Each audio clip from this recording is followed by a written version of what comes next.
Ashamaa akkam jirtu hordoftoonni kiyyaa ani nagaa fuudha. Galata Rabbii haa ta'u.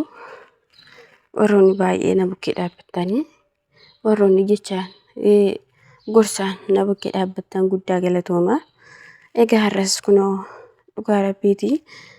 Hojii maallee hojjedhee hanga tokko of jajjabeessee hojjedhee of jijjiira jedhee anis baay'ee of jajjabeessa jedhee baay'ee yaadee akka yaadinaaf ta'uu didee maaliifi dhukkuba mataan qabamee dhukkuba adda addaan illee qabamee aariirraan kan ka'e amma hojii hojjechuu dadhabeetan jira. Dhugaa Rabbiiti bifti koolee bifa dureerraa ka'ee jira. Baay'ee itti gubachaan jira dhugaa Rabbii. Maaliifi namni tokko karaa tokko daa'ima koo dhabee karaa tokko qarshii kun harkatti fixee anis kan saawoo egaa inni kan saa ta'e tu daa'ima kiyyaa naa deebisee tokko immoo maatiin kiyyallee utuman galeeyyuu ani maatiin kiyyallee nan jibbanii dhugaa Rabbiiti. Ani maaliifi dhalachuu kiyyatti baay'een gabbe. Dhugaa Rabbii baay'een gabbe. Baay'ee abdii nama kutachiisa. Maaliif maatiin kiyya amma kana garaa namatti jabaachuu baay'ee gaddisiisaadha. Amma gaa kana booda hojii arabaallee dadhabeetan jira. Utuun galee lafa lixaan qabu jechuudha. Maaliif maatiin kiyyas na jibbanii abbaan manaa kiyyallee kunoo hamma naan irratti hojjete anis abdii tokko hin qabu. Kanaafiyyuu adaraa keessan sagalee naaf ta'a. Warroonni simbira ga'e viidiyoon kuni adaraa isiniin jedha. Subscribe gootan malee na bira hin darbina. Adaraa yaada naaf kennitan malee na bira hin darbina isiniin jedha. Maaliifi namni tokko yookiin obbolaa yookiin immoo haadha gaarii abbaa gaarii qabaate yookiis gaa'ela gaarii qabaate tokkotti boqota. Ani garuu kana keessaa tokkollee hin qabu. Kanaafiyyuu abdii kutannaa guddaatu natti dhaga'ame waanan godhus dhabe akka ammoosiyyuu obsee of jajjabeessee of jijjiirallee kan jedhu isinirraas gorsa fudhee ishinan hojjedha jedhee ammaatti of jajjabeessu. Egaa amma dhukkuba mataa dhukkuba adda addaan na qabamee jira. Maaliifi sababii aarii maatii irraan ka'e dhugaa Rabbiiti kunoo amma hojjechuu dadhabeetan jira. Yoon galeesi lafattan galuun beeku. Maaliifi maatiin kiyyas na jibbanii abbaan manaa kiyyallee kunoo egaa hin fuudheeraasaa wal isaa hin beeku sagalee dubartiifaatiin na arrabsiisa. Mee isa kanaaf adaraa keessan yaada naaf kennaa. Egaa namni tokko yeroo miidiyaatti baay'ee rakkoo isaa isinitti himatu maaliifi namni yaadaan wal caala. Sammuu yaaduu wal caala waan ta'eef yaada isin namaa kennitaniin gorsa isin namaa kennitaniin yaada sanaa ittiin fayyadamuu danda'a.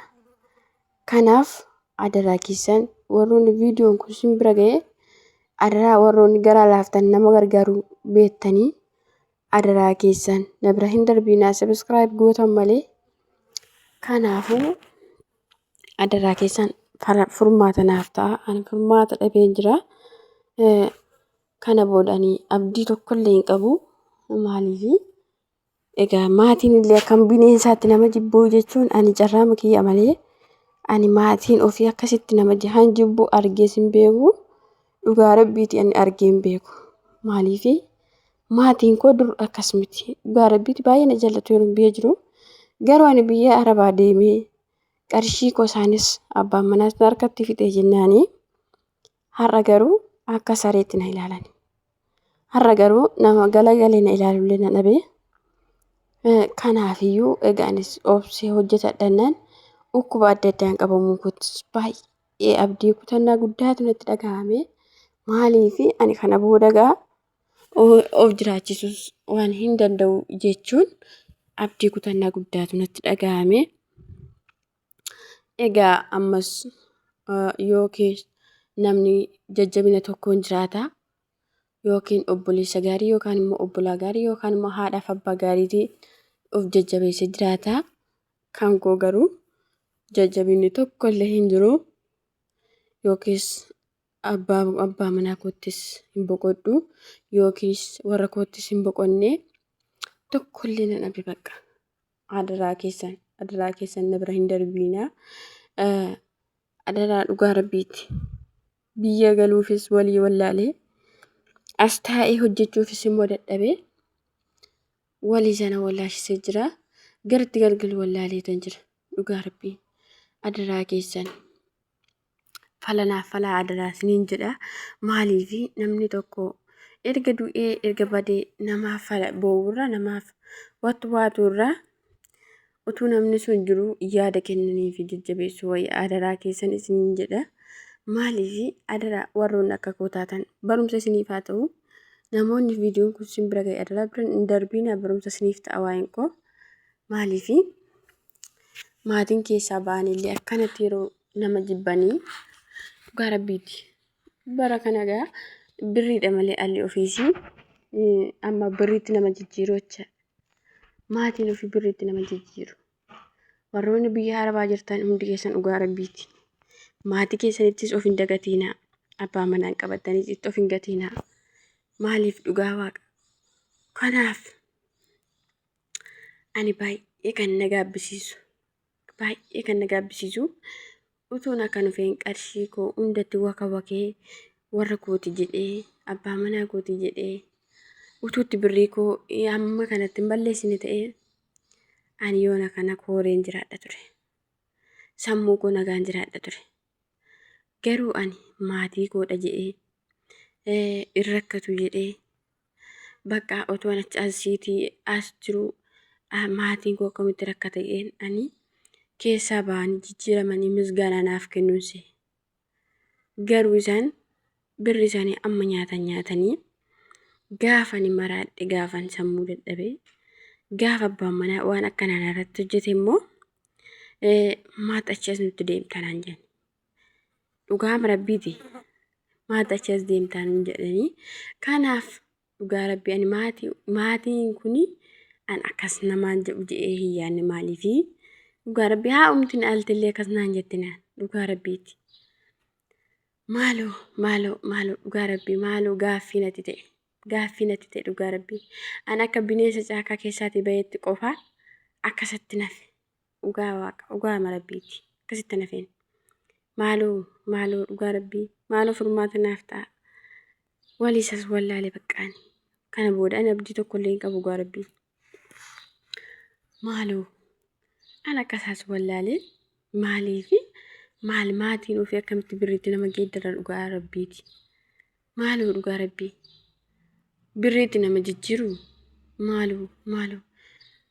maaltu dhufee dhugaa rabbii maaltu dhufee anoo akkuma isaan wallaalee dhugaa rabbii. Namoonni mudannoo akkasii qabdan jirtu adaraa keessan. Mee yaada naa kennaa dhugaa rabbii an abdii kutannaa guddaa keessa galeen jira. Egaa rabbi mudannoo akkasii isin haa oolchu. Maaliif baay'ee nama gaddisiisa. Utuu namarra hin gahinii namatti hin fakkaatu. Garuu utuu argame yeroo namarra gahu baay'ee nama gaddisiisa. Isa du'an wayyaa kana manna. Maaliif umurii ofii biyya arabaatti fixanii yeroo san maatiin ofiillee akkas namatti taphatan achi ta'anii baay'ee nama gaddisiisa. Maaliifi ofii isaanii fataa jedhanii jiraatu jireenya isaanii gaariitti jiraatu. Asii garuu yeroo itti sammuu dhabamu yeroo itti maraatamu yeroo itti adda addaan qabamu zimbi jedhanii maal jiru achas nutti hin deeminii jiru. Dhugaa rabbiiti.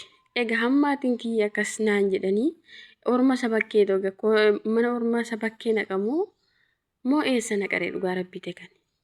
Utuma du'ellee reefuma kiyyallee fu'atu jedhee hin yaadu.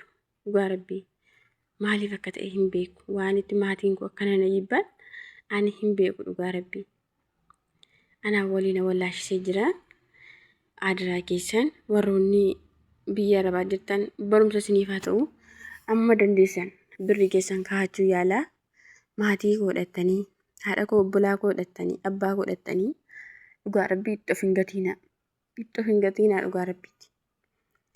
Isaanii hamma nyaatanii hamma jiraatanii gaafati rakkattee gaafati hiphattee isaan dhimma keetti siin jedhu. Dhugaa rabbii dhimma keetti siin jedhu.